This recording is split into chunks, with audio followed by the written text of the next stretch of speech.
I'm Megan McRoberts. We come to air this hour with two major rulings just released by the state Supreme Court. First, the state's highest court has decided to allow Florida voters to decide whether to protect abortion rights. The issue will now be placed on the November ballot this upcoming election cycle. If approved, the proposed amendment would basically protect the right to an abortion after the state here in Florida in back-to-back years passed tougher restrictions currently being challenged in our Florida court system. Opponents of the measure, including State Attorney General Ashley Moody, argued that the proposed amendment is deceptive and that voters won't realize just how far it would expand access if approved. The state Supreme Court ruling on the ballot initiative also comes as the court also upheld Florida's ban on most abortions after 15 weeks of pregnancy. That means a subsequently passed 6-week ban on abortions in Florida can soon take effect.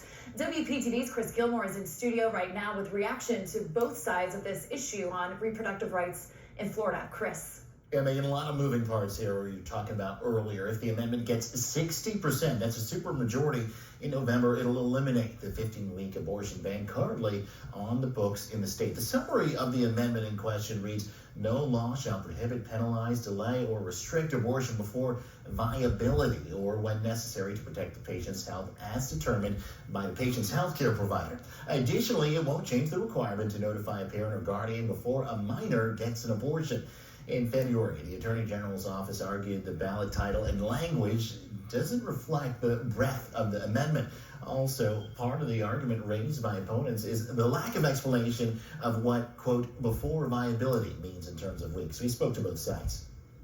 If the amendment passes, it will basically return us to how gynecological practice was in Florida before 2022. Read it over and over and over again. There's a red flag, and when it says patient's health, I said, that's a huge red flag. There's two patients here, Chris, two. There's the mother and there's the baby, but the left thinks that there's no baby there.